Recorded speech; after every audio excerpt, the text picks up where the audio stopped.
A little while ago, my friend, and he probably knows who he is if he's watching my video, gave me this tablet. This is the Asus C380M. I mean, ZenPad 8.0 C380M. You can also see me. Specs are a MediaTek quad-core 64-bit processor, interchangeable back covers, which I'll show you later. DTX amplifier, a DTX speaker, which sounds freaking good. A Visual Master True to Life display. You're probably thinking nice and all, but what's wrong with it? He gave it to me and there's a piece of the charging port missing. So I searched up, I'm not going to show that because it's a lot of work. I searched what the pins of charging port means. And from what I could get, the only pins that were broken off are the data pins. So I thought, hey, if I plug this into a computer, it will explode. If I plug this into my normal charging brick, it will do fine. So I charged it with my power bank, and since my power bank did not agree with me, it did not work. So the next day I plugged it into my most powerful charger, the Samsung fast charger, which is about 9 watts, 15 watts, I have no idea. It says 9 volt on it, so I believe it's 9 watts. And I could not believe my eyes. It freaking worked. And I'll show you that later. And you're probably thinking, what does that have to do with this video? Well, I use this to play games on on the way to school. And I have to sit an hour in the bus on the way to school. Yes, on the way to school an hour and back home an hour. So 2 hours in the bus, so I take a lot of stuff with me. So I put some games on there and it was a lot of fun. And I kind of don't want to miss it because I've made quite a lot of progress in those games.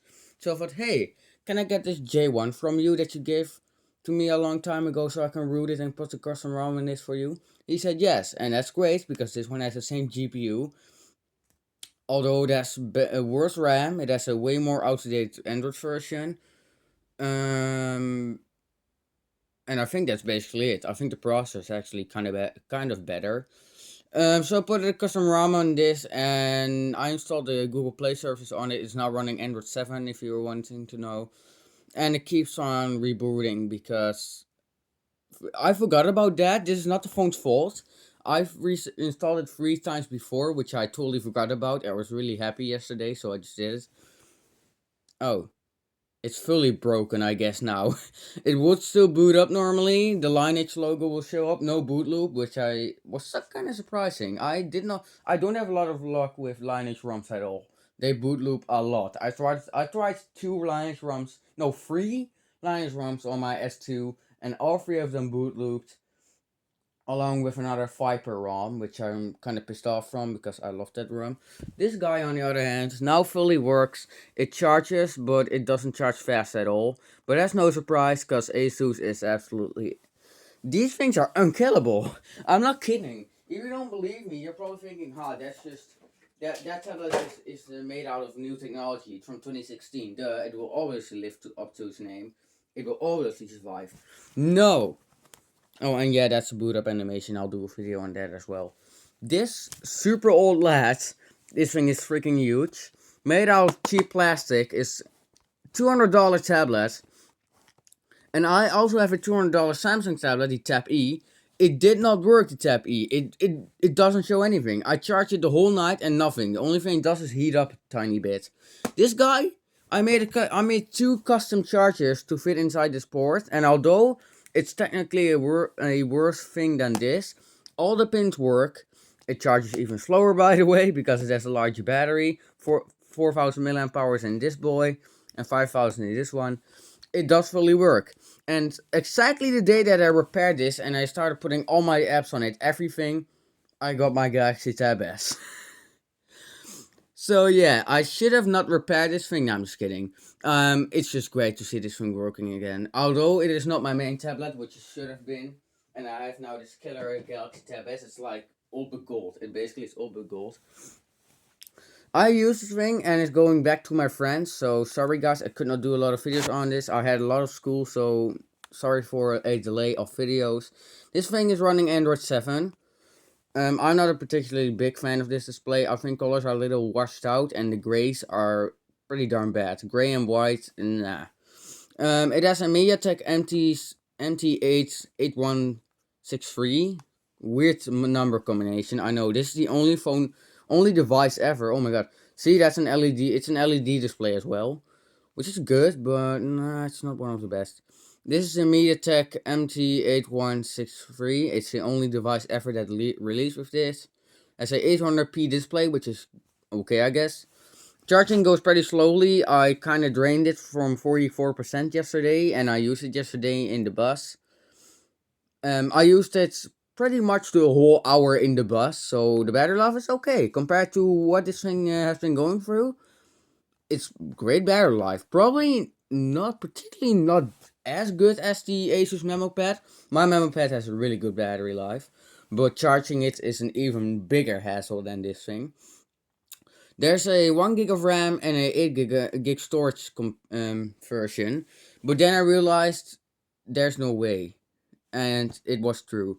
This is the 2 gigs of RAM and 16 gig storage version, and I instantly wanted to keep this thing, but I changed my mind, and I think my friend absolutely deserves this thing, because his tablet right now is a super bad Samsung tablet that even lags while swiping. Has an out-of-date Android Lollipop ROM. We're gonna put a custom ROM on it, my friend and I, so stay tuned for that. We may make a video on that, but the chance is very small. 2018 security patch, so it's not that old. It's a 4000 mAh battery. No thermal, because, like, there are basically, there are almost no MediaTek CPUs having a thermal. I searched it up, and no, it's not CPU-C not seeing it, because I've seen a few Exynos CPUs doing the same. That was just CPU-C's fault. By reinstalling the ROM and do a lot of cache wipes, it worked. I did that a really long time ago. I think back in the beginning of 2020. I did not film that. I had a really old Galaxy S2 with my friends, and the thermal broke, and it started literally getting too hot. I'll get to that at the end of this video. I'll stop rambling for now. You're probably thinking, what does this tablet have to do with this? So yeah, he gave it to me, but it's break now.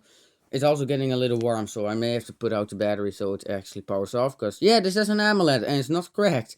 It is actually cracked from the underside of the glass. The digitizer is cracked, but it's from the underside. It's really weird. It's really weird. You have to understand it. I know. Basically, long story short, his grandma sat on it, and this thing is so freaking scratched up. It's like an absolute. Let me just clean this with one of my handy dandy little wipes that I get with my glasses. Yeah, it's a really good thing to have glasses, my friends. You absolutely help your life. The CPU does not heat up at all. I used this thing on a custom ROM and was snappy. It was way snappier. I think it's actually an official ROM as well, which makes it even more sucking that it just keeps on boot looping.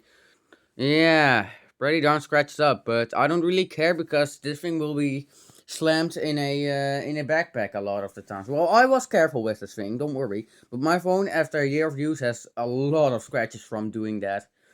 Sorry, man. School is really, really busy, and I just have to flicking my phone into my backpack. And there are earbuds in there. No, the earbuds are got so scratched that I put them in a case, so that will not scratch against it.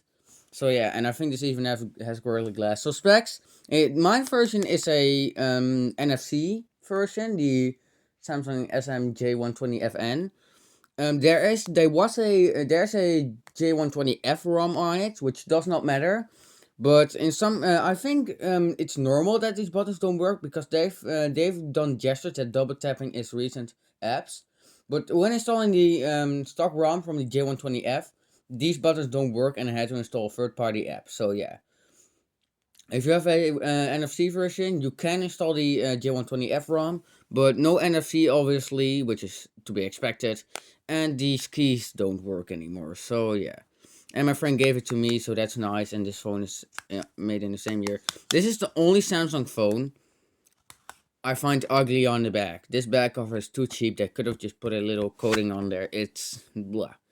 8 gigs of storage and a gig of RAM. I thought it was 1.5 gigs, but nope. A 2000 mAh battery, and it's actually I absolutely saved the life out of this thing.